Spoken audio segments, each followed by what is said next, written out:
All right, we're back again with Sunday Night Rumbling, folks. We got the same rowdy crew in here we normally got. We got Sean, Fat Tire Guy, Thomas, and Hot Rodder, Eastern Hot Rodder with us. We got the man from down under, Copperhead Customs, and we did have just for a second there. We had Tim Phillips, but hopefully he'll be back. But he is Smokey and the Bandit, man. He is my brain just quit. Your brain just quit. Might be something to do with the service here, but anyway. Burt Reynolds. It looks like Burt Reynolds. Yeah, he's Burt Reynolds. Well, since you're waiting for him, I gotta say, man, I was having a blast watching that Bedford go down the road, watching that video, just seeing how happy you were down there. It was like, yeah, man, I was all happy. I like the lizard one too. I blew the diff up. Yeah, I know what happened. I know what happened to your rear end on that thing. The grease worms eat it up, man. Yeah. Grease worms are dangerous. There was no oil in it. That'll do it. No, that's there was no oil. The one thing I didn't go over. I didn't go over the diff, and I had all the parts too. But it would have let go anyway. It was like it was just totally rusted out. So it'd been through a few floods, I think. But it's all fixed now. Yeah, it was. Cool. When he says it was rusted out, I'm not kidding you. It don't look like it's had any oil in it in 20 years. I mean, it was. Oh, you seen that? I just uploaded it this morning. Yeah, you see that? Yeah, I watched it. I thought, golly, you were laughing about it, man. I know you were crying. Nah, just because I've never seen one that bad. I couldn't stop laughing, and then I was laughing at myself for being like, because I had everything there to fix that, and I'm just like, I can't. The diff will be fine. Like, when do these old things blow up? So. I didn't even think it would have no oil in it. Yeah, it didn't have I bet that little old 6-cylinder will feel strong after you get something with no rust in it. Yeah, it's going all right. I don't know. I've still got a few little bugs, but we're ironing them out. So, well, now that's a chunk top 355 rear end. That's a pretty. I mean, I like them chunk top rear ends. Was it a 9-inch you got in? I didn't get a chance to video it's just a banjo, they call them over here. They're just a little 6-cylinder diff they put in the Hogans. Okay. But because it's 9-inch? No, just a little. Like I wouldn't want to do a burnout in it with those big tires. I reckon it'd let go. But with the because it come out of a 1-ton, like a ute, but a 1-tonner they call them, and so that's why it's got that ratio. I think to get them to move a bit. They normally have like a 296 in them, I think. Oh, really? Well, yeah, the 350 something will be a much better gear. 355. Yeah, it's a 355. Yeah. That's a nice gear all around. And a chunk top. It's a chunk top gear, which is cool. I don't like. I love the chunk. We call them hogs heads up here. That's what we grow up. Load in from the front and stick the axles in. Yeah. Yeah. Yeah, that's what I've seen them. Actually, I've seen them painted pink with tusks painted on them too. Yeah, we call them hogs heads. Y'all see me now? There he is. What happened to you, man? You get mad and quit on us? I was talking to y'all and I could see y'all, but y'all couldn't hear me. So I think I'm glad I think Sheriff Buford T. Justice must be interrupting the freaking feed. Yeah. Yeah. I think that's what's happening right now. He got his young son Junior out there cutting wires. Well, it's Buford and Bandit.com, right? That's what y'all got now, Buford and Bandit.com. Yeah, Bandit and Buford.com. Yeah, that's where you can find all of our shenanigans and all of our crazy stuff we got going on. And TikTok too, you know, there's a lot of funny videos on there too. Cool. Well, I've got to know Tim pretty good, and I'm not kidding you. And I'm not just saying this because we're friends, but him and Sean Bailey that does the Buford T. Justice, they're spot on. And when they're together, man, and they're playing off on all that stuff that Burton did and Smoking the Bandit and all that, it is just so much fun. You've been busy, man. Last 3 weekends you've been on the road, right? I have been. Yeah, we're going back to Kentucky next weekend and Austin, Texas for the Formula One race after that. So, yeah, keeping busy, keeping old Burt busy, you know. But I'm having a lot of fun with it. But before I did all that, I was doing what you do. I was running and dripping paint and messing cars up. You know, I had 28 Trans Ams, how this all started. And I fixed probably about 8 of them. And I know a lot of them fought me the whole way. Y'all restored enough cars. Some of them don't want to be restored. Yeah, they just want to die. And you just keep on trying to fix them, and they just keep fighting you the whole way. I had a couple of those. I'm sure you know what I'm talking about. Raise your phone up just a little bit. All I can see is your mustache. There you go. That's better. There we go. Here you go. There's the old Trans Am there. Bam one. Yeah. Hey, well, tell everybody how you got started in all this. You actually work with Bert. This is not something you just spun off and had a great idea to do. I mean, No, this whole look thing didn't come from me. This came from other people. This was my wife and producer. You know, my wife said it, but you know, you figure your wife will tell you anything you want to hear, right? Especially if you're spending the money. But when the producer I was working with Bud Brunsman from Overhauling down here year one, and they got Burt Reynolds involved, and we was going around taking pictures together, and he kept joking with me. He said, "I swear you could be Bert's son, Tim." And I said, "Okay, whatever." And I laughed it off the first couple times. Then the third time, me and Bert was taking a picture out in the field there. He was sitting on my car, and he looked at Bert and he says, "I've been giving Tim hell all day long, Bert, telling him he looks like your son." He looked at me and he said, "Where was you born, Tim?" I said, "Florida." He said, "Well, hell, you could be my son." So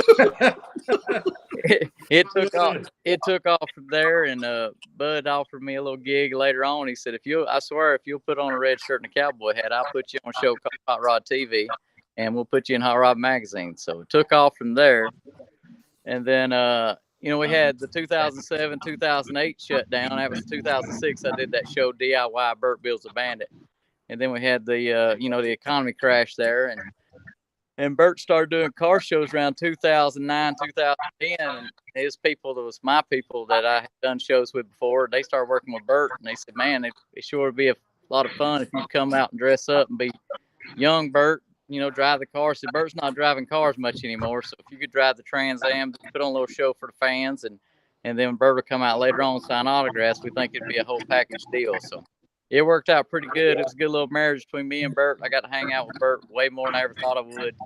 And sitting around with him, shooting shit with him, he was a lot of fun. Well, now tell about the time you were driving home in Bert's car, going to Bert's place, and you was talking to your wife about. Yeah, that was a long day. So I was luckily I got in pretty good there for, you know, those times, and they had me stay at Bert's house a lot. So we had a gig to do the next morning. It was a private event at his house where 10 lucky people paid $2,500 and they could drive their Trans Am up to his house and have it autographed by him. So you know, you say 10 lucky people, but you know, it's 2 hours. It took 2 hours. It was $25,000 Bert paid in 2 hours. I mean, wow, that's pretty good money. But so I helped organize that and got the cars up there for Bert that day, and then we took Bert's car. He had a Trans Am, an SE. We took it to his theater over in Jupiter, and we did the show there that evening. Then we had a actual the theater put on a show for us, and then we had autographs and signings afterwards. And so, man, it was hot. I was beat that day, and about 10:30, I'm driving Bert's Trans Am back to crash at his house, and called the wife and said, "Honey, I'm sorry I ain't called you today." I said, "I'm just wore out." I said, "It was a long day." I said, "You know, we did this, did that." And I said, "I'm just beat. I just want to get Bert's Trans Am back to his house." And he said, "I don't know if you hear what you're saying, but you're living like every man's dream right now, driving Burt Reynolds' Trans Am back to his house and crash." And that put it in perspective for me. I was like, wow, yeah, you need to suck it up, big boy. You're living a lot of people's dreams right now. Yeah. But it was a lot of fun. He was a hoot. He was he was exactly what he advertised. He was a big flirt all the way to the end. He kissed all the women and he loved all the kids, loved all the fans. He stayed longer and he should have stayed at a lot of places and stuff like that. But great guy, and that's why I try to keep his memory alive and do what I do with Sean and stuff like that. You know, they tell you don't meet your heroes, and I believe that. A lot of times you shouldn't meet your heroes. But Bert was actually really good to me, and he understood my role in helping keeping Smoking the Bandit alive and his memory alive and stuff like that. So we had a lot of fun together. That's really cool, man. But you actually got blessings from part of the family. I mean, they're like the people down there, like, keep it going, man. I mean, don't quit now. Yeah, I was with him at Bubba Fest up in 2018, and he passed a week and a half later. And so I called, talked to Nancy and stuff. We went down for a parade for him and stuff like that down in. I told Nancy, I said, well, after this, I'm going to hang it up. I said, no need me wearing a cowboy hat and a red shirt anymore. And she said, well, I'll tell you, Tim, she said, you make a lot of people happy when you do it. If you want to do it, I think it'd be great. Plus, it keeps the memory alive, and And every time people see you, they go back and watch Smokey and the Bandit, and they remember Bert. And so in her eyes, she said I should keep doing it. And I said, well, if you think I should keep doing it, I said, I'll keep it going. So I never thought it'd go this long, but it seems it took on even another gear this year. Like I said, we've probably been busy 18 out of 22 weeks. It's been crazy. That's good though, man. You're having fun. Yeah. I mean, that's what Bert always told me. He said, hey, man, life goes by fast, man. You better have some fun. So I'm doing what he said. You know what I mean? Let's just have some fun. Yeah. That's funny. We watched Stroke a Race last night, man. We sat and watched Stroke a Race just for the fun of it, you know. You know, I got that red jacket from him too. The one he wore in Stroke a Race when he's in the bar there. I've got the actual jacket he wore. Yeah. Fits me good too. That Stroke Race was one of my favorites. Of course, where he, of course, that had Earnhardt and all them in that movie too. That was real good. I love it too. It got it didn't get as good ratings as Smokey, but I thought it was just as funny, and I liked Hooper too. That's why I built the Hooper truck, of course. Right. Oh yeah, that Hooper was real good. Yep. I thought that was a lower build. You can watch it now on Facebook. If you go to the Hooper page, you can watch it free on Facebook. So if you want to just watch that tonight, something cool. But yeah, I liked it so much. I actually built the truck. It's a '78 Sierra Classic 4x4 step side. It took me 2 years to find that thing. Since we're talking about building and painting and fixing cars up today, that was my last project right there. I'll walk right here. So if I don't lose y'all, I don't know what happened. Connection there, but if I lose you, just say we lost you.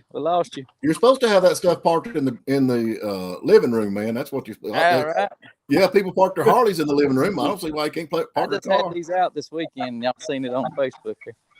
There's my toy from the '80s, my '87 IROC, and then the Hooper truck. Nice looking truck. I've seen the truck. It's a good looking truck. He's done a good job on it too. It took me 2 years to find a solid one from Arizona.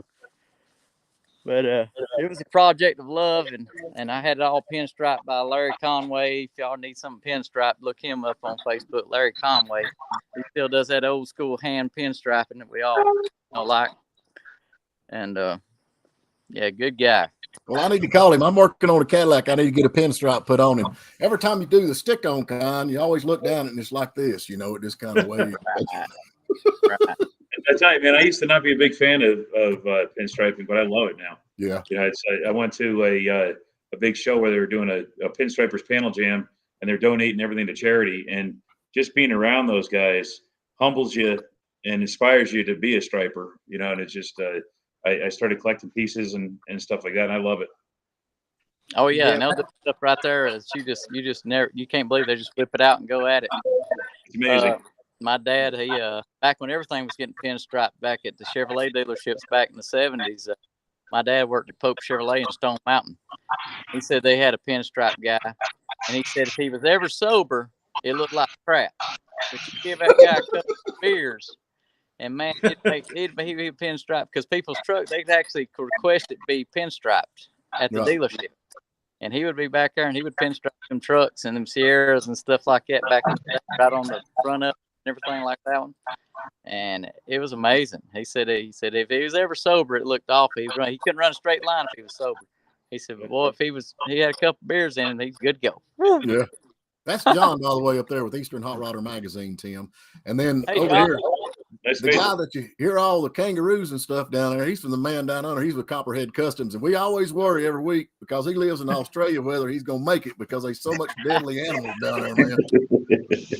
I did not know there were so many kangaroos in Australia. I went and did a show last weekend with John Rinke, and he's got a kangaroo now from if y'all ever seen a show called Tiger King. Yeah. But John Rinke was on that show, and he's got a kangaroo now. And there's like 3 to 1 kangaroos to people over there in Australia. They're like freaking rats over there. And they're deadly. They're all deadly. Everything down there is deadly. Everything Spiders. First time we had Copperhead on, he said he hated kangaroos. I hate them. Yeah, we hate them. Yeah. They're pests. Well, I hate them. I don't know. Some people like them. Do they taste good? They're a bit gamey. Are they? Very tender. They're very tender.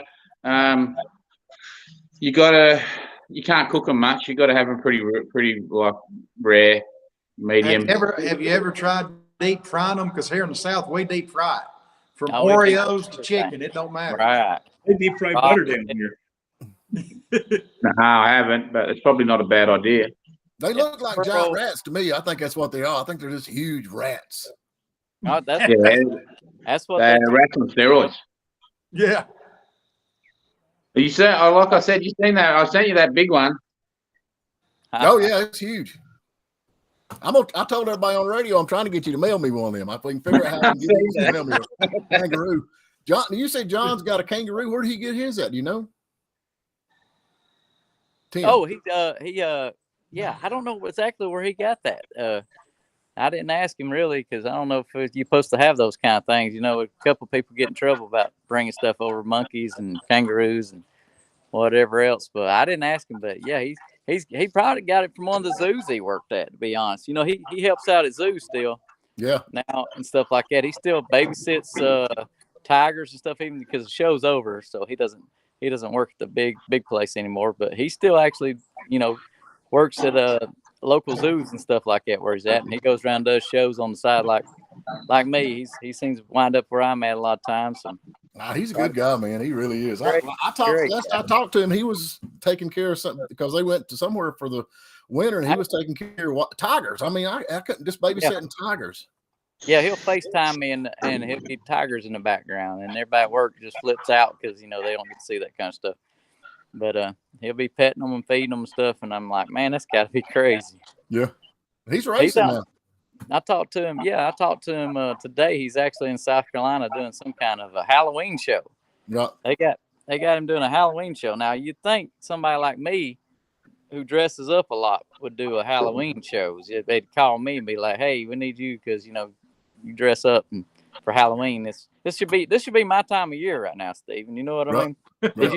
Did you see my costume I might wear for? I think it's perfect, man. You think that'd be perfect for costume? You're too pretty to be for Halloween, man. You know, Burt Reynolds is always pretty. That's what I said. I thought I'd you know, I like to have fun just like Burt. And I thought if Burt could wear the well, I'll tell everybody the costume. So everybody wants me to be Turd Ferguson from Jeopardy, SNL, Saturday Night Live.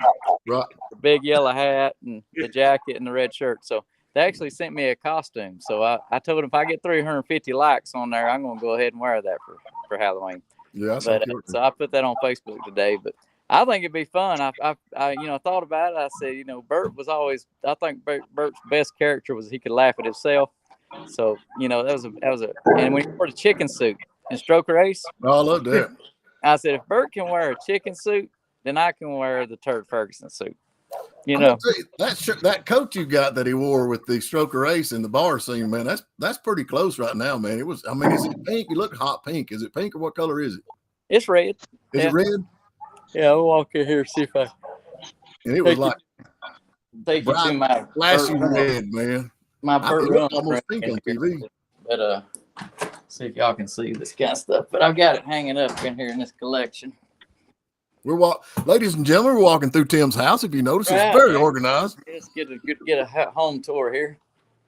He's got all kinds of stuff. Now, you worked with Burt for what, 4 or 5 years? How long did you work with Burt? We did a first show in 2006. So there's a big mural on the wall there. Right. And then we got the Cannonball Run. That's cool. Is that one of his? Is that one of his? And that's the same exact jacket. It was at his house, but I don't know if it was screen worn. Yeah. You know what I mean? Right. And this is the that's the coat jacket. Pick up your phone just a little bit where we can see a little higher. There you go. That's your Stroker Race right there. See? Yep. And the back's got a big Stroker Race on it, don't it? Well, it's got the back of it's got the No, I didn't tore it up now. No, you're good. Big card on it, yeah. Got the cards on it. I love it. Cool. That's cool. And that's the coat he wore in the movie. That's the exact one he wore in the movie. I've got all the paperwork and everything from Jupiter. Does it fit you? All thin. Yeah. Fits me good.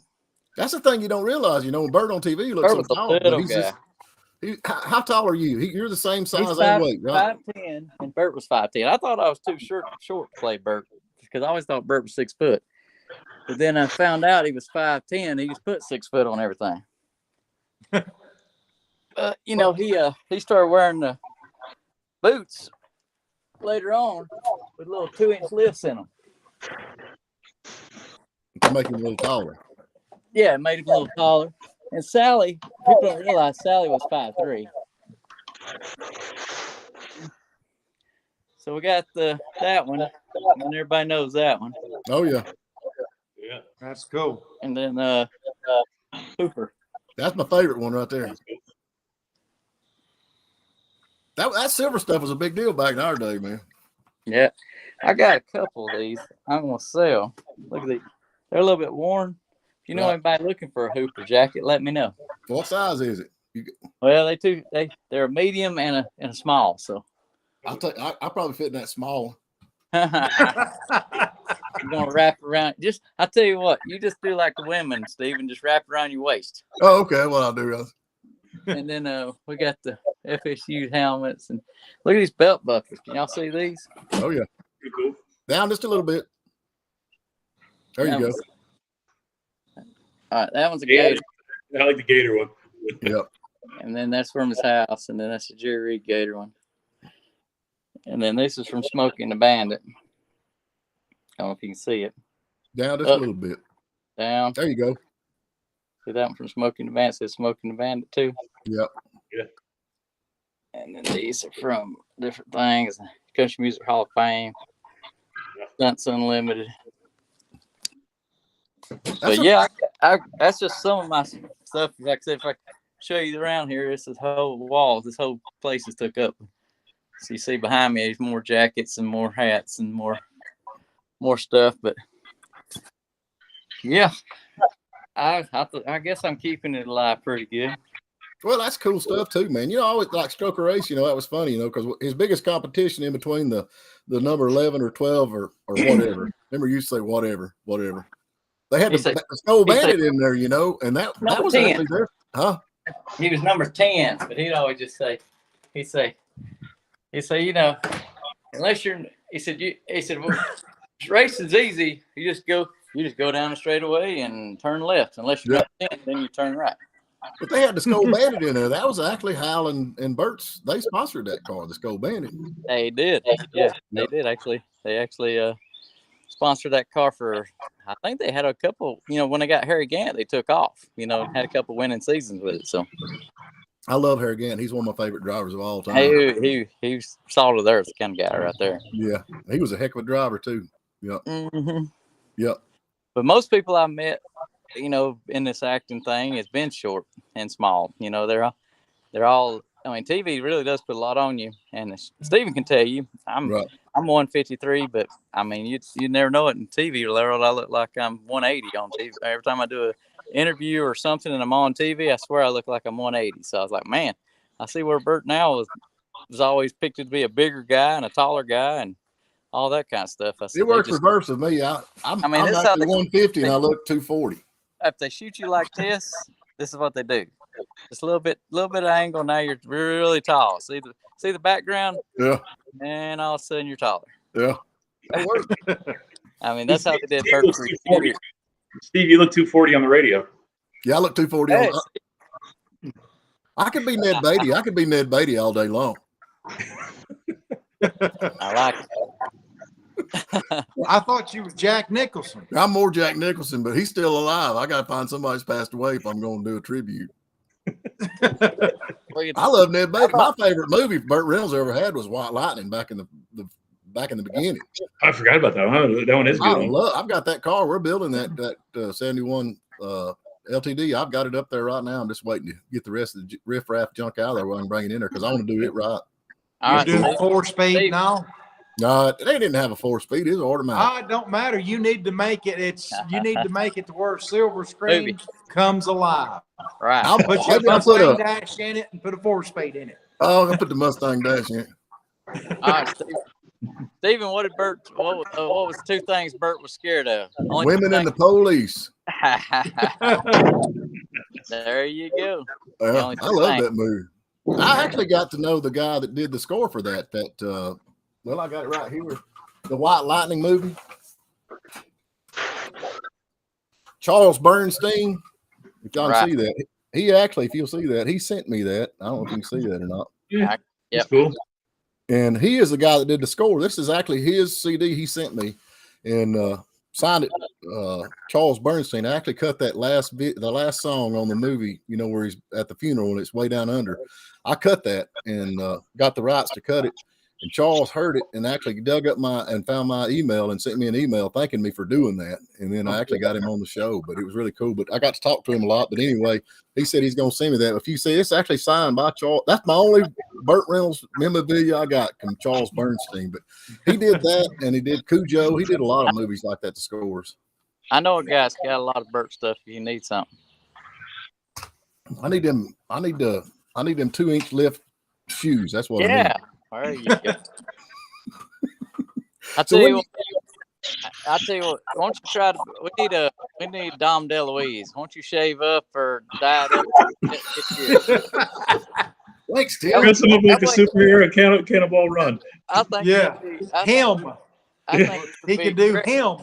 I should just go to every show and just slap you all day long. I think it'd be great for the fans. Of course, he ate good. He ate good better than anybody else. So he says, what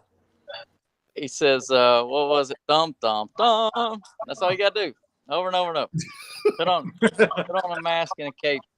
You know what we had? Of course, I guess you know Daisy Duke or whatever her name. What is her name?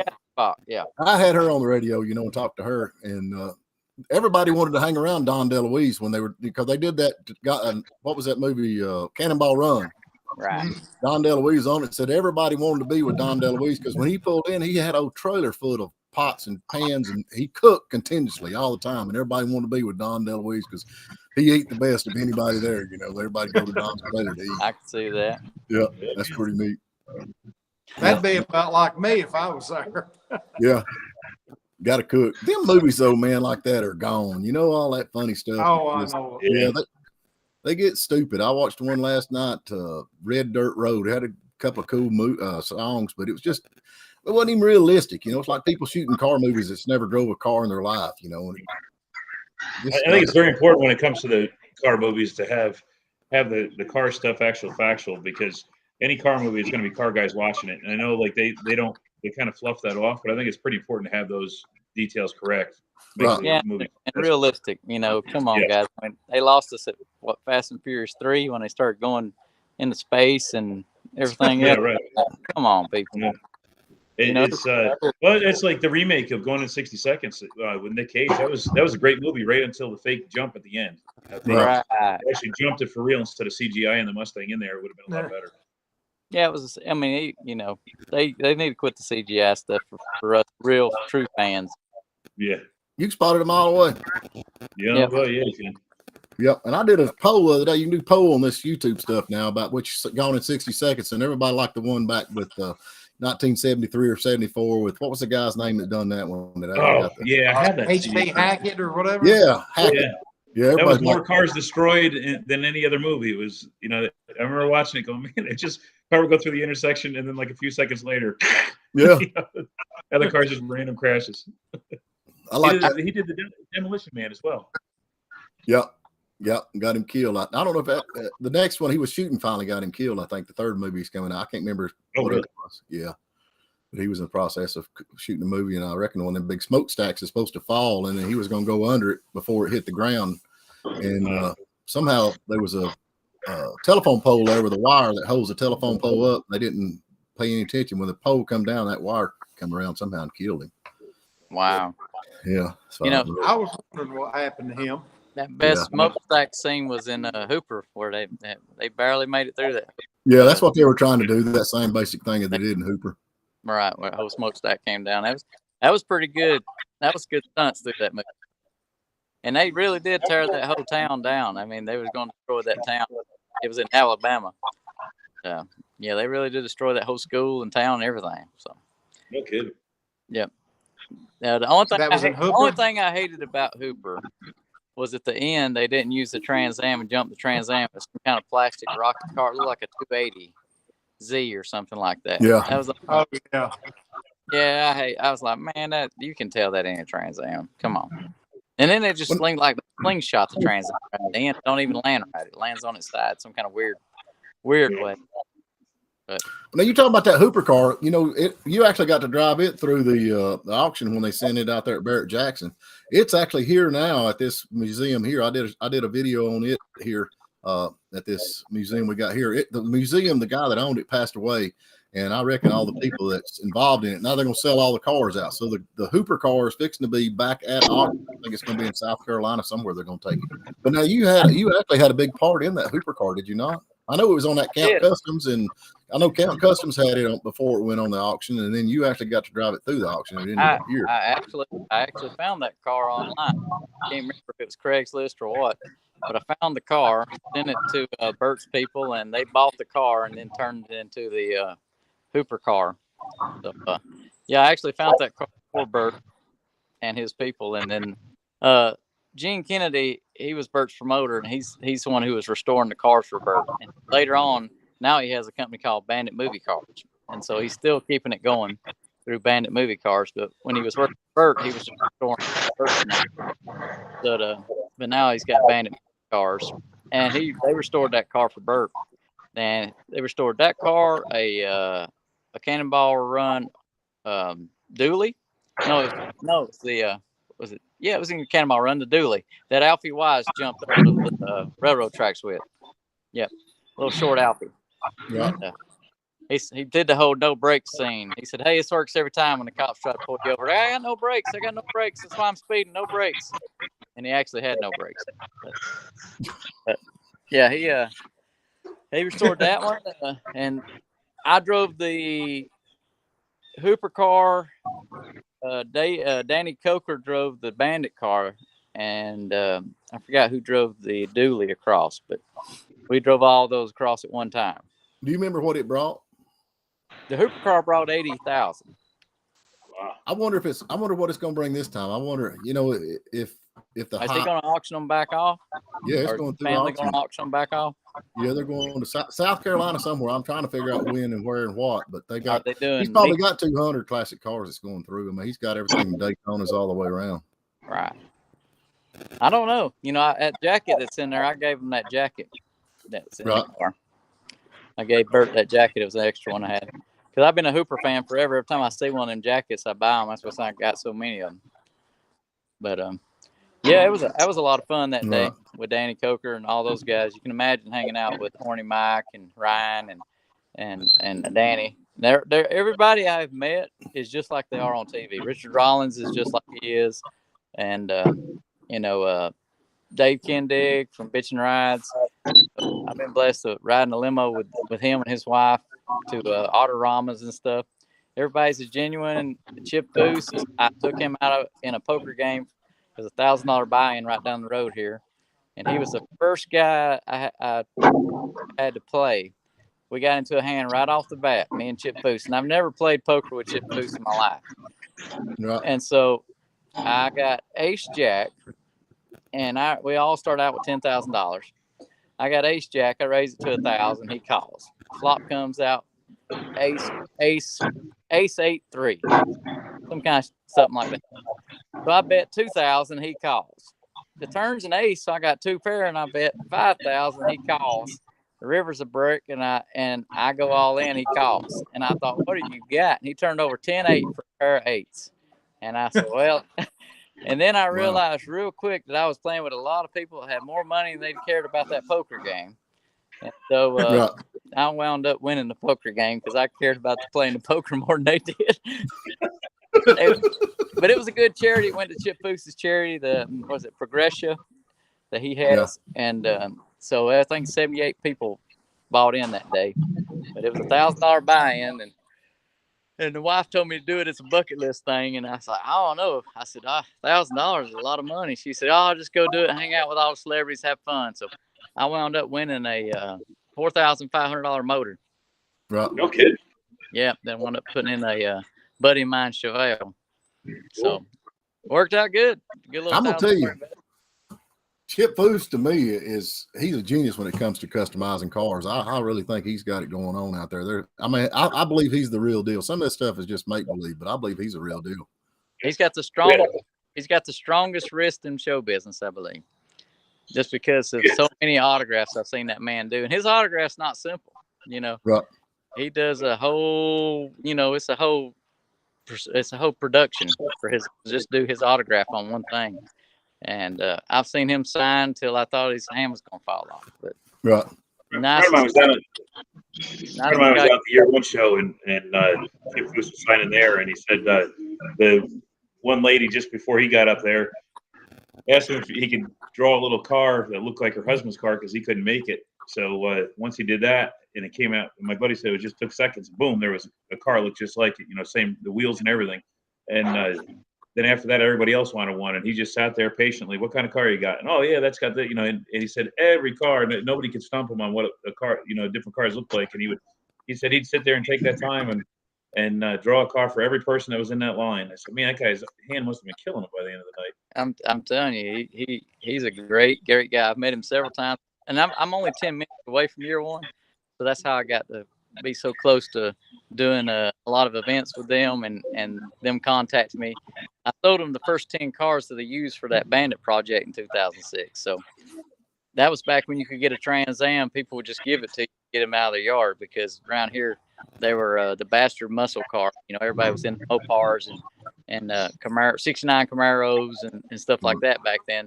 And the Trans Am was not even really looked at. So I was able, back in the late 90s, early 2000, to go around and just collect these cars, and a lot of people gave them to me. The most I ever spent was $300 on a car, I think.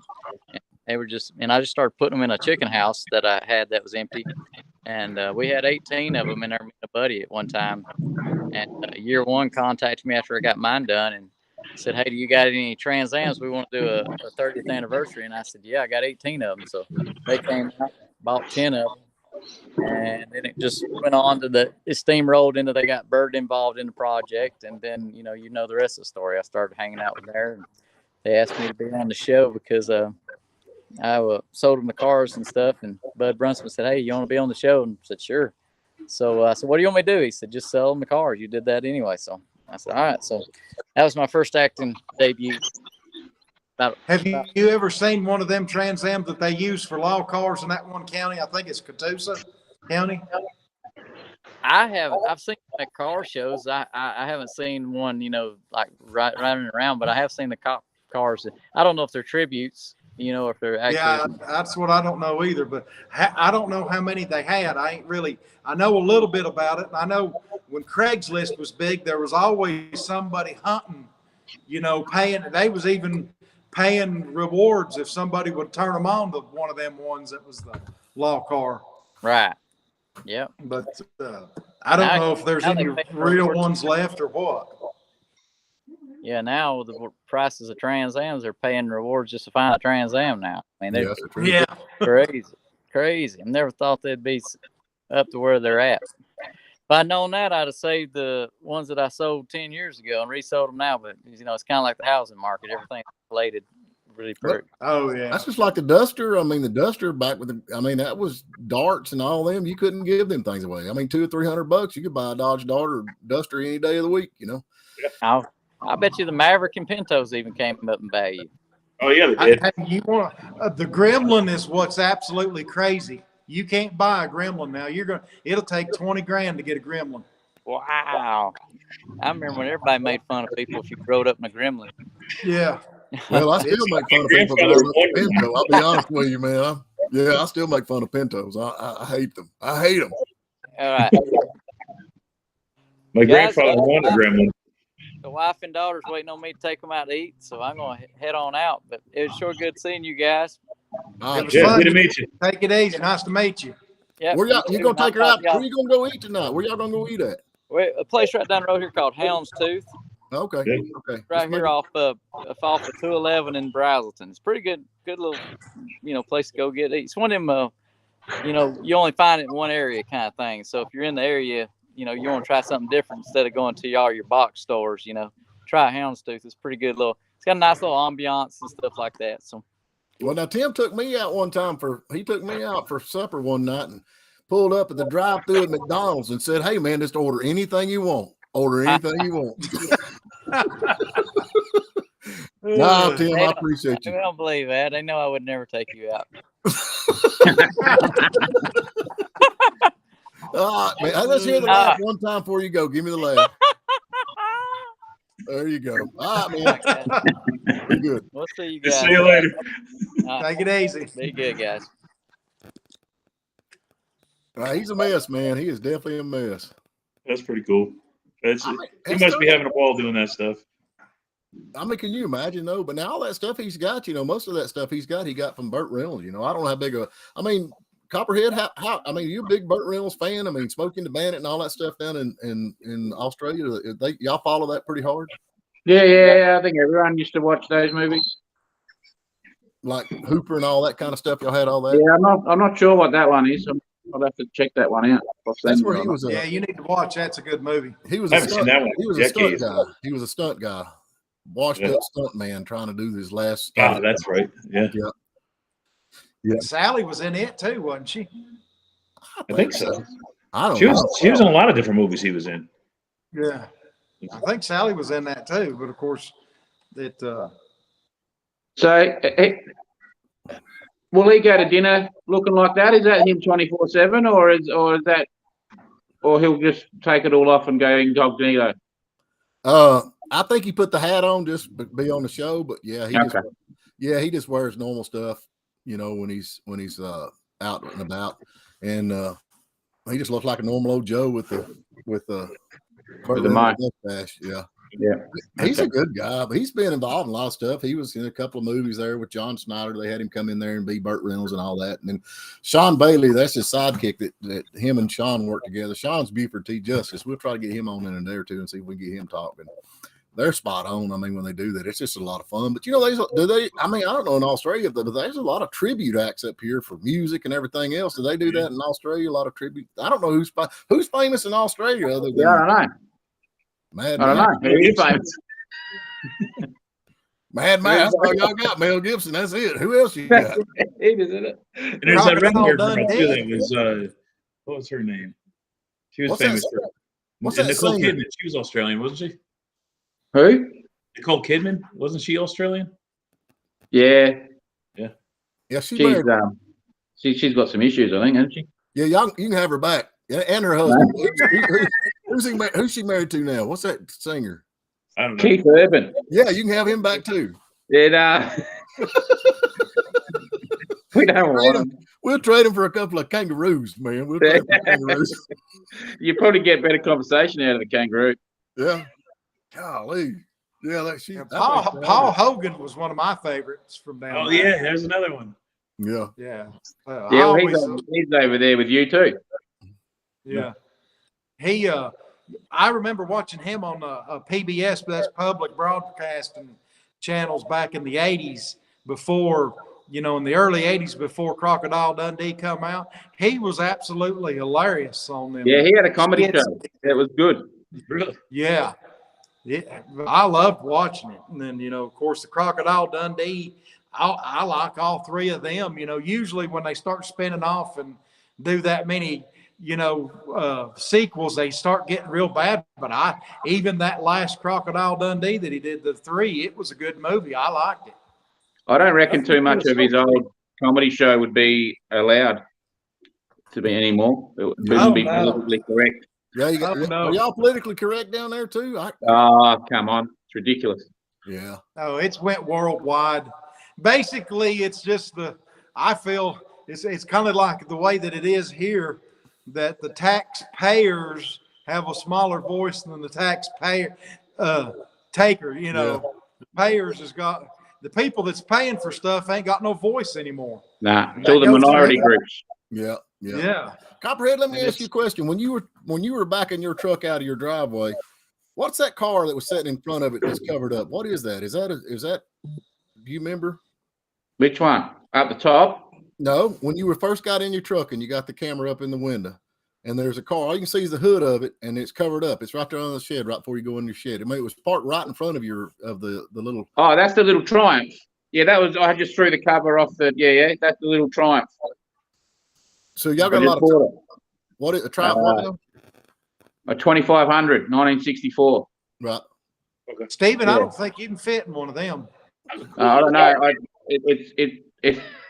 It had a snake doo-doo in the back of it, like that was about that big. Really? Okay. Yeah, so I just bought it like a week ago, and we brought it, and I just unloaded it, and I was videoing a walk around, and I moved the back seat, and there was this fresh snake thing there, and I freaked out because it was huge, like it looked like a Rottweiler, and Wow. Yeah. so I rang my mate up, and we searched the car and searched around the place. We couldn't find the snake, so we either brought the snake here with the car, or it was a snake cruising through the yard that got into the car, because the car like is putrid. It had rats and stuff in it. But You're just really down there in Australia. If I went down there, I'd feel like I was about two steps in front of a caveman, where I'd be afraid a dinosaur just come out of the sky and pluck me up. If a snake has a pile of, as y'all call it, done that big, what would that snake be like if you seen it? Good Lord. Australia's always been one of the only foreign countries I've ever wanted to visit. Yeah, I'd like to come too. I'd really like. I'd How love many to rooms get you down got at your house? You got a big house. Can we come stay at your house? yeah, just have to talk the wife into it. But yeah, we got a big house. Like, we're rednecks, man. Once we get there, we probably won't leave. We just hang Yeah, out.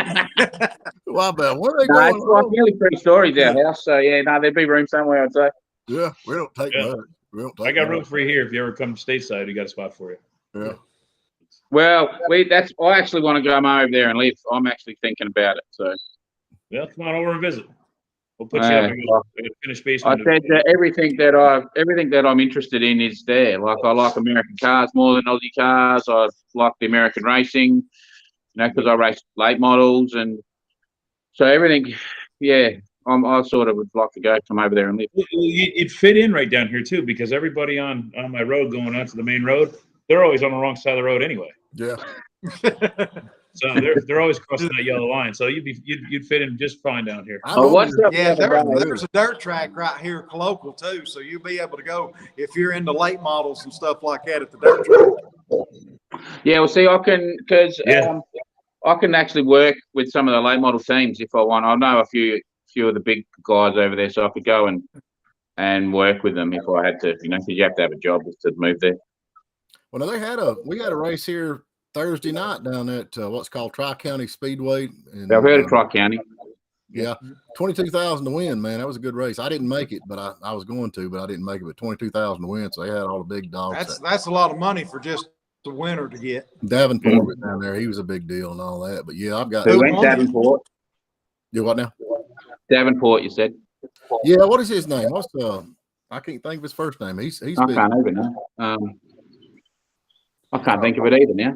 Yeah, he's from right here. Okay. The guy that runs that track, Ray Cook, he's a great guy, and he was pretty well known for a while, I think, in the race scene. Yeah. He Yeah, was they big in the Have Tampa. The Have Tampa series was real big. Jonathan Davenport. That's it. That's Jonathan. the one. Yeah, you know Jonathan. Oh, not personally. No, I don't know him. I I remember, know of you know who we're talking about. Yeah, well, he's Yeah, from yeah, right yeah, here. yeah. I remember when he was in diapers, if that tells you anything. Yeah, I mean, he's just a He's young, got the white nutrient or whatever car. yeah. He didn't 47. win. If you move over here, you won't even have to change the name of your shop because we have copperheads here. Yeah, you can keep your same name. Keep the name and everything. We got copperheads here everywhere. That's right. Just move the steering wheel back over to this side, and then you'll be all right. I'd have to get rid of all the cars, but that'd be all right. I just have to. There's a lot more over there to buy. Oh yeah, we fixed you up. Yep. You just have to get used to getting in on the left-hand side, instead of the right hand. You can buy I'm all on the left-hand drive anyway. Now, was your dirt cars right-hand drive, or did you make them No, left-hand? no. Well, some were, yeah, but no, I ran proper dirt late models imported from the States, yeah. Oh, really? So they was left-hand drive then? Yeah. So I've the last one I had was a Rocket, Oh yeah. and I had a Warrior. I've had a Masters built. So Yeah. You know Ray Cook, talking about him, he drove in that, I think it's Talladega. He run Talladega one time with Bill Elliott, let him drive one of his cars or something. Ray was doing pretty good, but you know, he didn't. Something had happened to the car, and they put a piece of duct tape on the hood somehow, and it changed the whole aerodynamic aspect of the car. And when he went around, he spun out and lost it. But just putting that piece of, he talks about that. He told me about that. Just putting that duct tape on it changed. Because I mean, they're running 180 mile an hour or more, you know, and that just that one little piece of duct tape changed the whole aerodynamics of the car when the wind come across the top. And I mean, he just went out, just lost it, just went out. You know, I can't hardly watch a NASCAR race anymore because really, if they was racing cars the way that they started that racing series back in the 50s, where regular guys could just go to the showroom and buy a car and then go out there and race it, you know, it's all a big money thing now. Like them cars are probably getting up towards like Formula One cars to build, you know, now, instead of go down there and go get you, you know, something off the GM lot or wherever. But I think they could fix a lot of it if they, I understand having to do the safety stuff of it, but if they set it up where the car had to run a motor that was available to it in the showroom and power the same wheels that it powered in the showroom, you know, that way, you know, the Chevys would be running the LSs, Fords would be running the Coyotes, and Dodge would be running the Hemis, you know, and then they could use Chargers, Mustangs, and Camaros, and, you know, and then maybe that'll encourage them to start making more rear-wheel drive hot rods again, you know?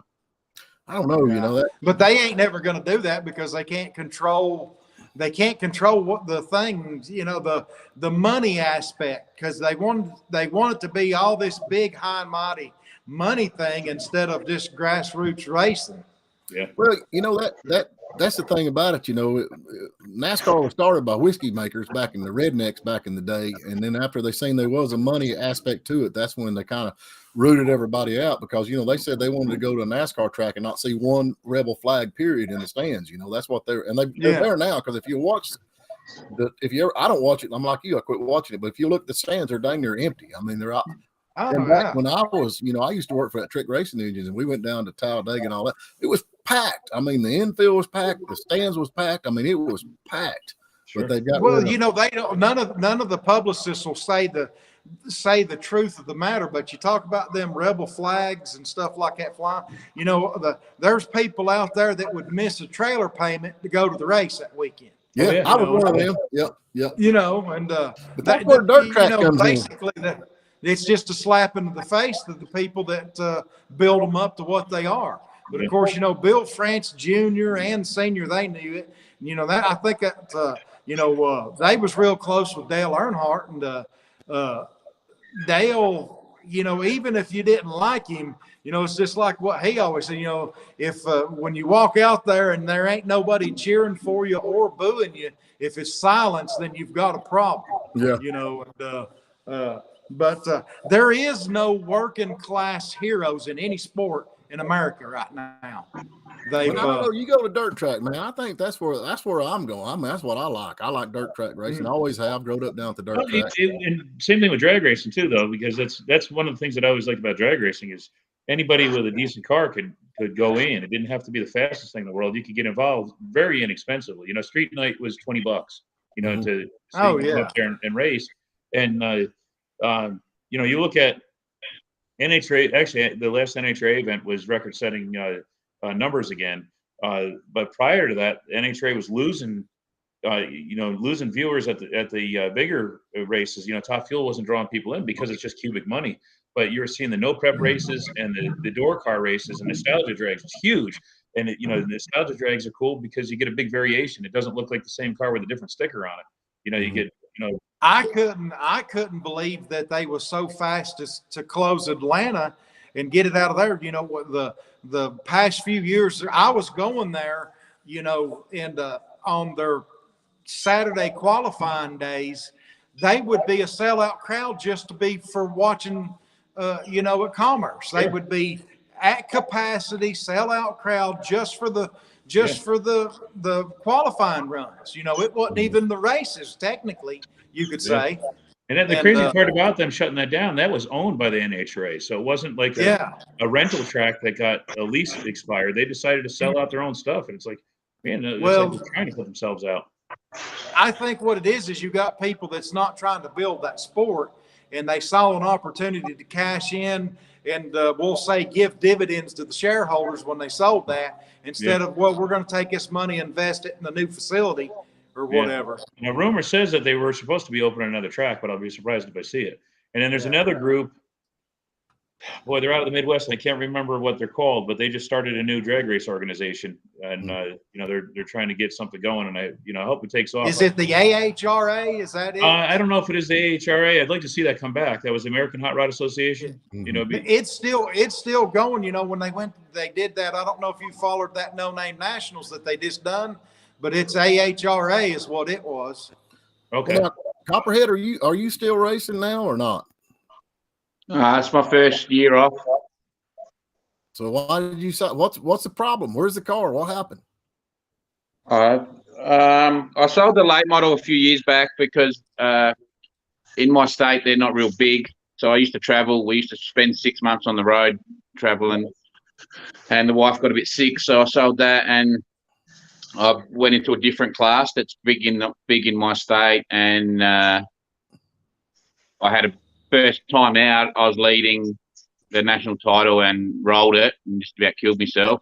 Oh, and then I built a new one, and the wife hated the class because she thought I was going to die in it. So, so that was a slower car, but they're like a street car turned into a race car. So they don't have the suspension and technology and that. And then so we went back to the V8 classes. So it's what they call a super sedan here, which is basically a right-hand drive late model.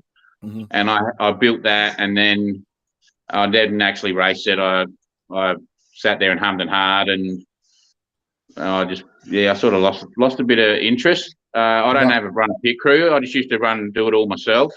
Right. And when I used to race the late model, it was just like me and the wife, but it was 24/7 for me. Like, it was a full-time job. That's all I did is I ate, slept, drunk, racing. Like, I was either researching or I was in the shed working on the car or getting it ready for the meeting, and I just didn't have that dedication to continue to put that amount of effort in. And I don't want to just go and turn laps. If I'm going to race, I want to try to win it. So, right, I'm with you on that. So I didn't really have the drive to put that effort in anymore. So I sort of thought there's no point it's a lot of money to be throwing at something if you're not to just go and run around and, mid-pack or at the back. Like, I'm not interested in that. Like, if I'm doing it, I want to win. So I reckon we went down there the other day. They got that little front-wheel drive class at Tri-County, and we were laughing about it. But anyway, I bought I don't know, it's probably an 05 or 06 or 05 Honda Civic. It's been wrecked, and they tore the door off of it and all that. And so we traded. I didn't give hardly anything for it. And it runs. And I said, boys, we got us a race car now. So I reckon we're going to throw a roll bar in that thing, go down there and roll it over. I don't know. So I'm going to make it big enough where me and Sean can get in it. And we'll see how y'all do out there. I'd like to build a Crown Vic's what I'd like to build, because that's always the one I like. We can just knock the windows out and put a roll car. You're a little sore about a Crash Up Derby, ain't you? Didn't you get shafted out of the about 2 or 3 times, man? That is so funny. I got a buddy of mine, Marty Johnson. We growed up together, and he was always down at the track. They have a demolition derby, and I got enough sense not to drive one. And because that demolition derby was a good way to get hurt. Marty said, well, I'll drive it for you. I'll drive it. So we had no Crown Vic. We fixed that thing up and knocked the windows out of it. We built the roll bar out of drive shafts. That's what we built the roll bar. We painted that thing black and white and looked like a cop car. We spent a lot of time on that thing, and the deal was you had to run 100 laps I think it was 100 or 50 laps or something with them old jalopy cars. And then after that, you go into the demolition derby. And they started that race off, and I think on the first lap, on the third turn, Marty turned that thing slap over on its top and ended my career right there with that. That's as far as it made it, man. Yeah. That's my racing career with that. But I used to love that demolition derby. But they said the last one they had, they didn't have a 5-car show up. Really? Yeah, 5 cars. These plastic bumpered cars, it's like somebody just slapping trash cans around out there, really. Them cars are like appliances. They ain't got no soul. Now, where's that race that they take in little old cars and just, I mean, they just run into everybody, run into everything. I don't know where they do that at. I don't know what it's called, some kind of a race where they just get out there and put, I mean, it's not like they're even trying to race, just trying to knock everybody off the track. Some of those guys do the Is that in crazy America? stuff. I don't think that's it. Well, yes, not supposed to be, but I don't think it's in America. I know, it's somewhere else because it's In Europe or something, isn't it? Europe, maybe. They ain't got no sense in Europe. They ain't got no sense. No. So that new drag race group is World Drag Racing Alliance. This is a new one. You can see that right there. If that shows up at all. Okay. That's now down in Australia, you guys do that crazy thing with those swamp boats with through the road. I remember flipping through channels one time. I came across it. I said, "Man, they were like all 427-inch big block Chevys and a flat bottom, like a John boat." Little jet boat things, yeah. Yeah, man, and going through a road course and I remember the first time I watched it, this guy was driving through and he got this other guy kind of giving directions, and all of a sudden they had like an aerial view, and the guy skipped, hit the land, rolled, and there was a roll cage on the boat, and it landed right side up. They just looked at each other, shrugged their shoulders, and wow, off they went again. That was fun though. You guys That are really insane down there. It's a bit like a rally course type. Like they just get told, it's like a little maze, and this is your route that you got to take on this run, and so the navigator has to learn where they've got to go, and the other dude just steers straight off. Flat out, man. Just and now they're doing it here stateside. I saw a couple videos over stateside. But man, I remember the first one. The guy just hit the ground, rolled out of the water, rolled across the ground, and landed right side up. Man, they just took off again like nothing. I love that. That looks like fun to me. I'd love to have one of them boats down here at the lake. I just think that'd be a blast. Yeah, so. man. Yeah. Well, John, now what do you got? I seen your Thunder Chicken. You got the brakes fixed on it pretty much. Where you at on it? How much longer for you? Well, I'm living up to its acronym. So I've been fixing and repairing it daily, and I took it out for its maiden voyage yesterday, and had to bring it home on a trailer, so it was found on road dead. It was we went out and I still got to string that video together, so I didn't get a chance to video the breakdown as it happened, but some guy stopped to help me and insisted it was vapor lock, and we cut hoses and bypass stuff, and it wasn't vapor lock, and I had a feeling it wasn't. You know, everything, the whole fuel system's rebuilt, the car was squirting good, so it couldn't be vapor lock if you were still feeding fuel.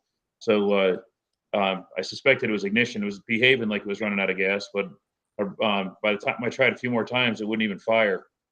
So what kind of ignition system you got? It was points until just before this video started. A buddy of mine had a Petronix, so I stuck the Petronix in. I still got to run a vacuum hose, time it, and run 12 volt to it, but I couldn't resist. I reached in and hit the key, and actually fired right up and idled smooth already. So just a few more things, it should be back to road ready again. I think the condenser probably bit the dust. You know, I tried a new coil, it didn't fix it, and the points were new and shiny, but it just wasn't throwing good spark, and then finally the spark just went away on it. So them condensers will bite you in the butt that they've got out now. Yeah. So I figured get rid of that stuff, you know.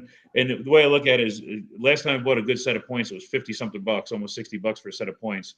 So by the time you do that, you're only another 30, 40 bucks away from putting a Petronix in it. And then my buddy called up. He had a Petronix that was used just for dyno time. It's been sitting on the shelf for years. He said, "Look, man, I'll sell it to you for 150 bucks." And I said, "All right, that's only a little bit more." So now I know the Advance is going to work good. You know, everything's fresh and clean, a nice billet distributor. And like I said, I reached in, I hit the key expecting just to see if it would spark, and the thing fired and idled. And, you know, almost so easy that it surprised me. So I can't wait to get that full 12 volts to it and then take it down the road again. But when it was running awful good, man. We were cruising, you know, about 55, 60 miles an hour, and the car was just purring right along, and I let go of the steering wheel, and it just tracked pin straight down the road. So I think once I sort out all the problems that it's had, the car sat for a long time. So once I sort all those sitting problems out, I think it's going to be a good, dependable car. The one good thing about these Mopars, you know, I don't have none of them of mine's got points. I usually run a stock Mopar distributor, and then I use that little Street Fire ignition box. Sure. That, you know, it's the Chinese version of MSD, because it's just got a rev limiter and everything you can dial in on it. Okay. Yeah, it's and I mean, with old cars, you got to expect stuff like that. So it's I had a Barracuda one time. It had dual point distributor in it. Y'all remember them? Yeah, yeah. they was factory on them 340s. Yeah, I had a dual point distributor. And This my stock daddy's all distributor that was in the Daddy said that points can go bad and you can still get home. You know, them electronic that's stuff. what a buddy of mine always said. He goes, points will always get you home. And then I had a set of Chinese points that literally fell apart. And yeah, well, you can't fix them. Yeah, and I was like, yeah, always get you home, huh? So that my little rat rod's got a Petronics in it now too. They say China's going to take over the world, but they're going to have to get their stuff from someplace else if they're going to, man. I'm telling you right now. If they're using the stuff they'll have government firing and all sorts.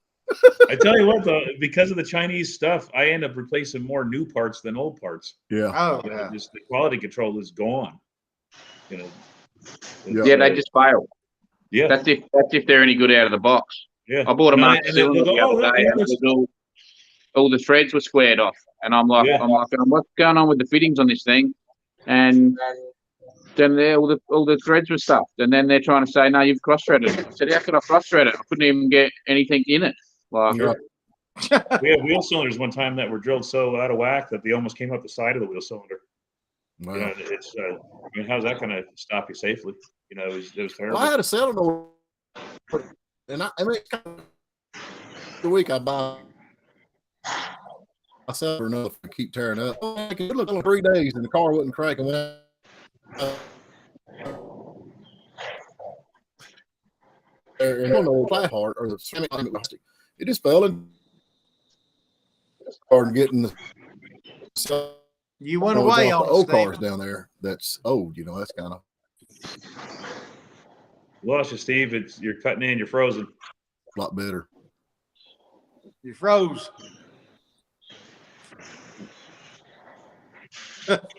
We lost. Can you hear me now? Maybe it's getting clearer again.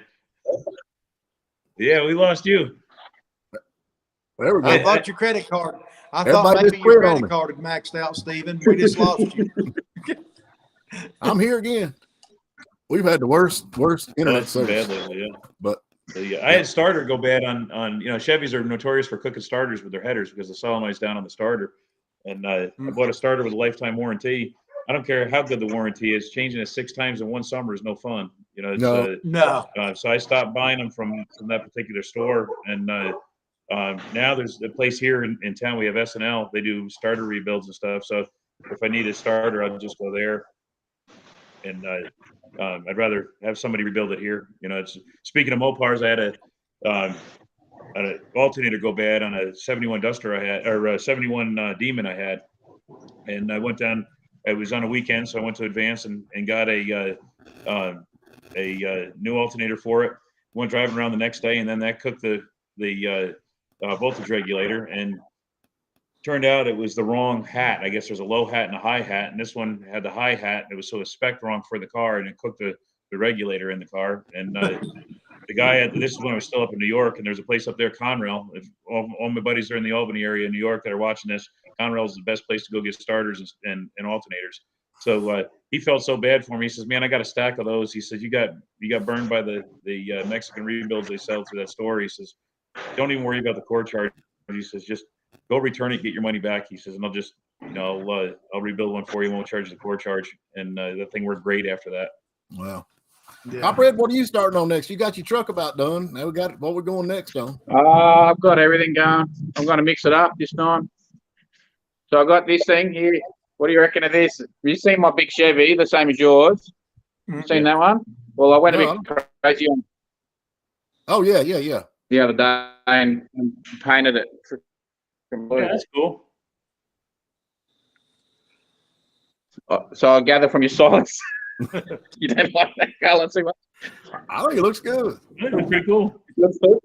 I don't know. It was too dull. So I did on that. And I got the, I'm sitting in my Oakland. I like that car, man. That car's going to be real cool. This is the one. This is a bit longer. This will take a bit longer to do, but can you see that one? Oh, yeah, that's sweet. So that's a 28 Oakland. That's the one that's getting the croc leather in it. Okay.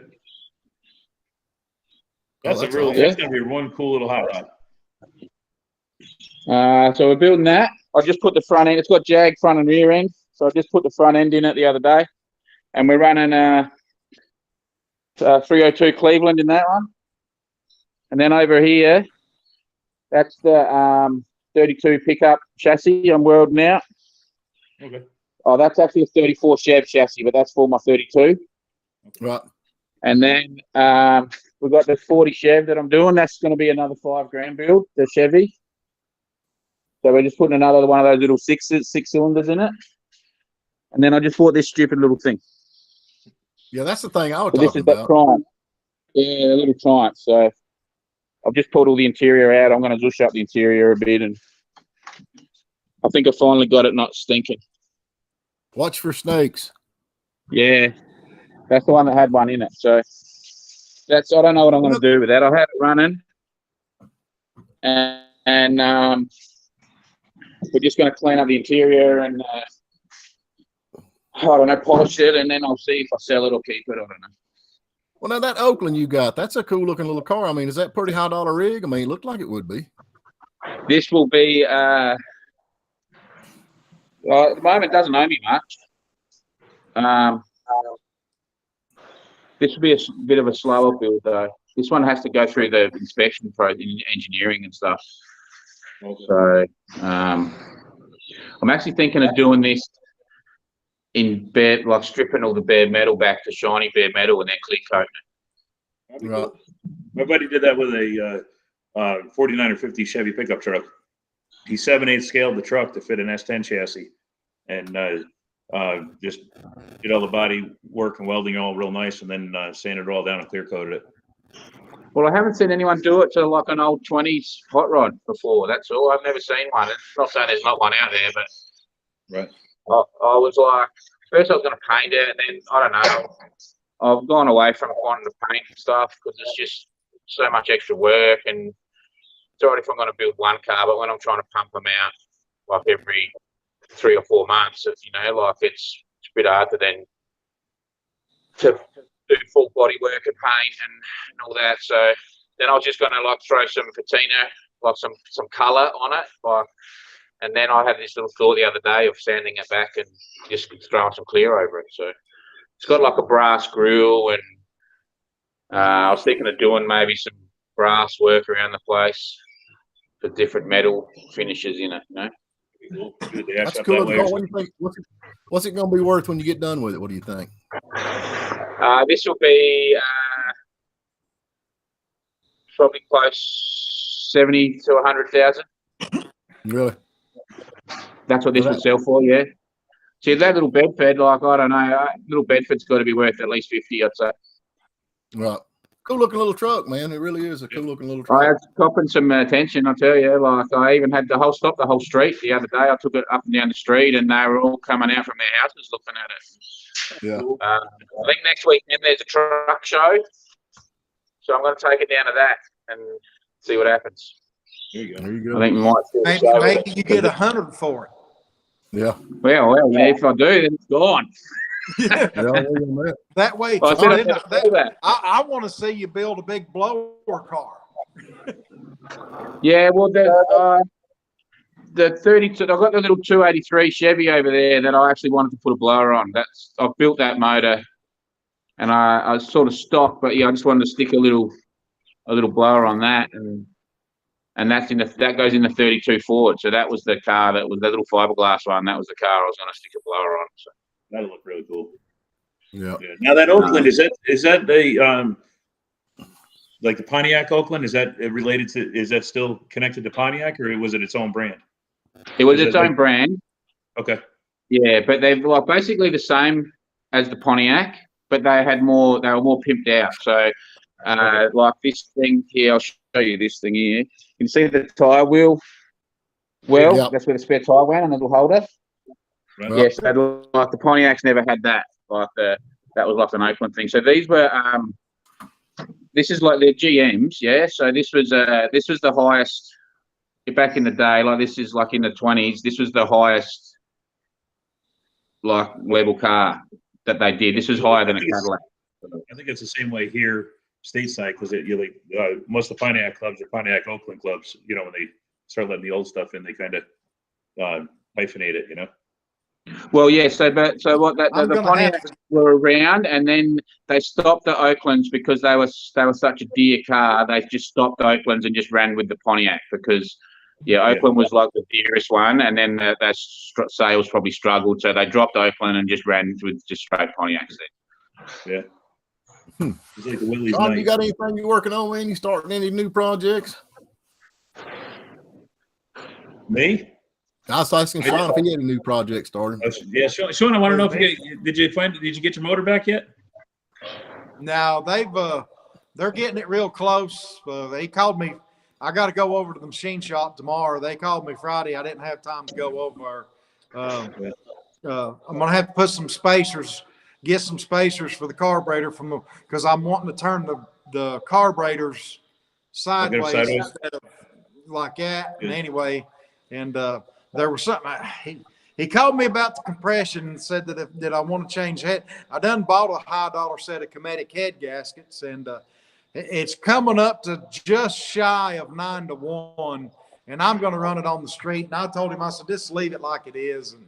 And I think it was just almost 9-1, and I think it'll be fine. Now, if I was going to be, some kind of competition with it or something, I'd be worried about it. But with the way this gas is going anyway, man may just have 87 to run before it's over anyway. Mm-hmm. Yeah. I just got the call that my block's ready for my rat rod. I got to go pick that up hopefully this week and get my camshaft ordered and stuff. So as soon as they told me it was ready, I was like, man, I wonder if Sean's getting his stuff back. Well, yeah, they've got, he's got all of the bottom end. He's got the short block all together. And then I think he got all the heads, he did a little port job on the heads and got all them together. Of course, they ordered a set of springs just to run the cam in. And then they're going to put the regular valve springs in it after they run the cam in. Yeah. So, you're always nervous about a flat tappet, but once you make it through the break-in, and I'll make sure that I keep zinc in it. And but I couldn't get I would have went roller cam with it, but nobody out there had a roller cam for that 440. They have hydraulic cams and only solid lifters, so you couldn't mix and match. And sure. There was only one cam kit out there. Jags had it whenever I ordered it and got it a couple of months ago. They was the only ones that had a kit. They had two in the company, and so when I had them on the phone, that fella said, we've only got two of these in the company. And I said, well, just send it to me. It'll come as a kit with the timing chain. Of course, it was a junk timing chain that they had in it. And we got a set timing set from Australia because they've got the best ones down there. I can't remember the name, but I think he got it all degreed in, got the cam degreed in it. It came within a half a degree of what the card called for. So cool. I'd say, I can't wait to of course, I'm doing some custom fabbing for the exhaust and stuff. Of course, I'm not filming none of that and putting it on the YouTube stuff, but the exhaust is going to be pretty elaborate that I do on that car whenever I change it all. Yeah, I don't know. We cranked that little old Dodge Dart. I don't know if y'all seen that where I bought that 68 Dodge Dart and finally went up there and got that thing cranked, little old slant 6. That thing fired right up, man. It run like sound like a Singer sewing machine, man. It's something like So are they not going to bring that to you? What's the problem? Yeah, they supposed to brought it Friday. Of course, my wife don't know yet, but I bought about 6 or 8 of them cars, and so. You still got 3 in my parking lot. You need to get out. Well, I'm running out of parking. She was out of town Friday, and I was hoping they was all gonna get them here then, while she was gone, where I could hide them. But anyway, they brought 3, and I got some more. But we went up there and cranked it. I couldn't stand it. See if that thing cranked. Dylan brought that. My boys fly airplanes, and he works at the airport when he's not in school in college. But And so when they do that aviation fuel on them jets, they have to, at the end of the day, they have to drain them tanks to make sure that there's no trash or anything. It's something you got to do, make sure no trash or water or anything like that. Sure. And they usually about 2.5 gallons come out that they have to throw away. And so he bags that stuff up. We burn it, we burn it. So he brought that stuff up there. We cranked that car up, and he had this little fuel pump we was trying to pump, and it wouldn't pump. Man, I tried to soften that thing. I got a mouthful of that aviation fuel now. Son, that stuff burns, man. I ain't kidding you. It got on my lip. Gas just tastes bad. I know everybody's tasted gas, but now that aviation fuel, it's hot, man. It's pretty warm. So anyway, I left that in the video. That Logan was filming. He said, you got to leave that in the video. But anyway, we got her cranked. But yeah, hopefully it's got them drum brakes. I don't think I'm going to leave drum brakes. I'm going to go ahead and put disc back on it. But I looked for the kit for them things like $1,200. And I'm thinking, good Lord mercy, surely I can just get some. Just order what I need. You're looking at the wrong place. See, the thing about it is you got to know two things. If you go with the factory disc brakes, you're going to have to get them. You're going to have to change the upper control arm because it's got a bigger ball joint. Right. So, see, I'm putting them. I've got the disc brakes off that 76 Duster, that one around the shop there. Right. And now that spindle and that disc brakes and rotors and all that will go on this B body. But that's the thing that I want to do. I want to try to keep that baby lug pattern because I got a set of. All you got to do then is get a Kelsey Hayes disc brakes.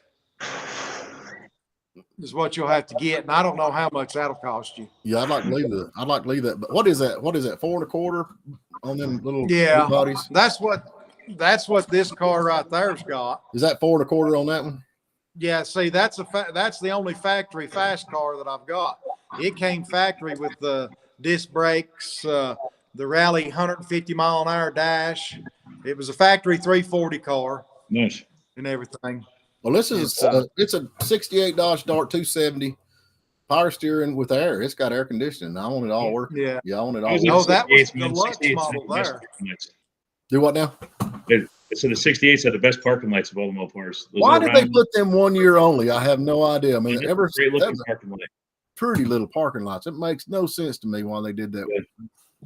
I always thought they'd be cool for like a directional on a custom. Yeah. Retrofit them to some old 50s car or something. Yep. But they almost look like a LED now. They got them little LED lights now that they do. Sure. They put on there. Ain't much different than that. But I'm pretty excited about that little car. I'm hoping to get it down there and put them brakes. But I ain't gonna spend $1,200 for a set of disc brakes. I mean, it ain't that big a. I mean, you could find some out there surely cheaper than that. I probably got some up here. When I was looking on the T-Bird, I kept a drum for now, but I've been shopping around and I found most of the kits were around $1,200, but I did find one that came with a booster and everything for $650. So I don't know how good that kit will be, but when I put disc brakes on the front of my rat rod, it was when I first did that car, I upgraded it from the 46 brakes to I put 1958 brakes on it, kept a drum all around, and drove it to Syracuse and back. And then it was time. I had a cracked bearing on the wheel bearing, and I said, well, I'm just going to upgrade it and put disc on it and convert it to so it's 5 lug on all 4 corners. And Speedway had a kit. It was $250. Right. And it was easy. All direct bolt on, no machine work, nothing. I'm going, man, $250. And then I go trying to find one for the T-Bird, and I'm like, wow, it's a big difference. Yeah, I definitely won't do this. But y'all fellers take it easy. I've got to go. I got to get in there and go feed my wife. Yeah, we got. I guess I got to go too. My wife said there's something wrong with the refrigerator, so that's not a good thing, is it? No. Y'all have a good week. All right, John. We'll see you next weekend. Sounds good. Take it easy. He's been cooking all day, man. He's been cooking Cajun food all day, sending me pictures. I don't even think that's fair. See, we got to do we got to do this YouTube live over at his house then one of these times, so we can I wouldn't do nothing but eat, man. Yeah. Yep. How serious are you about moving to America? I mean, you really looking to come this way? I mean, I actually want to. I talk to the wife about it all the time. Yeah. It's good at the moment. The dollar, I'd get smashed. The dollar is like 62 cents or something. Right. Wow. Wouldn't have enough money. Probably worth $1 million, but that means I'd rock up with 600,000. It wouldn't be enough money. Yeah, this country's so darn big that there's so many different. That's we had my cousins come over from my dad's cousins come over from Holland years ago, and we were still up in New York, and my dad says, "What do you want to do while you're here?" And he says, "Well, I want to go see New York City." My dad says, "All right," and he says, "I want to see the Grand Canyon. I want to see, I want to go to Yellowstone. I want to, he wanted to go see the Golden Gate Bridge." And my dad goes, "Whoa, whoa, you're here for 7 days."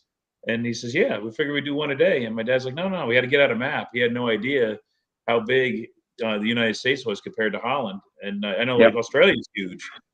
So, comparatively, it's the same thing. So I'm sure you get the same thing where if you're on one part of the country, you can go to another and it's completely different layout, different scenery, different, different weather and everything, so it's, if you're seriously thinking about coming, come on over, spend a few days here in our area and check it out, and then check out another part of the country. And, well, that's where we sort of want to be, is down around those states near you, like down sort of, where all the racing is, the east and south and side. Yeah. Sure. That's where you want to be.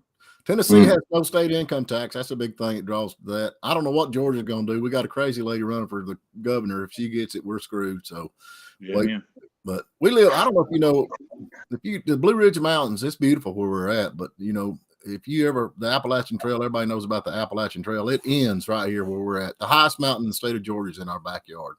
Yeah. Yep.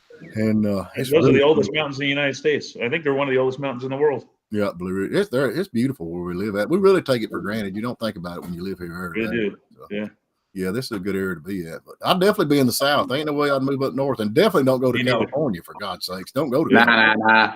And I don't want to be in the tornado alley thing either. Yeah. No. It's when we were looking to get out of New York, we wanted to find a place that was cheaper to live, lower taxes, which was easy because New York is the highest and one of the highest in our country. And I wanted to be where it was weather emergency wise, it was safe, so like where I came from, it was you'd get a bad snow and that was about it. But so we got the maps out and I was overlaying everything, and we started looking around the eastern Tennessee area, and my aunt ended up buying a place in Murphy before we even came to it, and we came down to visit, just fell in love with the area. So my parents bought their house, and then we came down to visit for the first time. We ended up selling everything up and getting out of New York and getting down here, and I'm happy where I am. It's I don't ever want to go back up. That's for sure. Yeah, there's enough dirt track racing now. We're enough dirt track racing to keep you busy right in this area. There ain't no doubt. Yeah. Sage, can you give me the charger? That Ray Cook, he actually runs a series there every year. He's heavily involved in all that. So, but I think you'd enjoy that, Bo. No doubt. Yeah. Well, we want to come over at least for a holiday and do that. My wife always wanted to do the Route 66 run, so we want to do that. Right. And then, I just said once I go there, I'm not going to want to come back. But yeah. Laptop. I got you. I'm coming back in. At Route 66, there ain't a whole lot left of that. It's just bits and pieces now. I'd love to drive what's there, though, man. I've never been on it. That's what he said. They'd like to come over and do the Route 66. I'd like to do that too. That'd be cool. Now it's a big main freeway. Like, can you jump off and do the old? You can do the old road. Yeah. Infections. There's actually, I just read an article on it. They're working on there's been people for years that have always been trying to do some preservation on it, but there's a big grant that just got granted to save a lot of the signs. So it's Sage, don't worry about it. We're good. So they're going to try to save a lot of it, and they're working on naming it a national historic monument, the whole route. So hopefully it'll start rejuvenating it again. And there's been so much written and stuff about it, and that road kind of faded away, as far as like the newer generation. And then Disney came out with that movie Cars, which really had a lot of factual stuff in it as far as how the road bypassed. Interest in it again. Who would have thought a Disney brought back the interest in the place, but it did. Mm-hmm. That's pretty cool. Yeah. I don't know if y'all get ready to come this holler. We'll kind of maybe try to set you up with some places and this, that, and other. Being we're already over here instead of coming blind. You know how that goes. That's if they let me out. You mightn't let me in. They might look at me. Me background and go, no, we don't want him over here.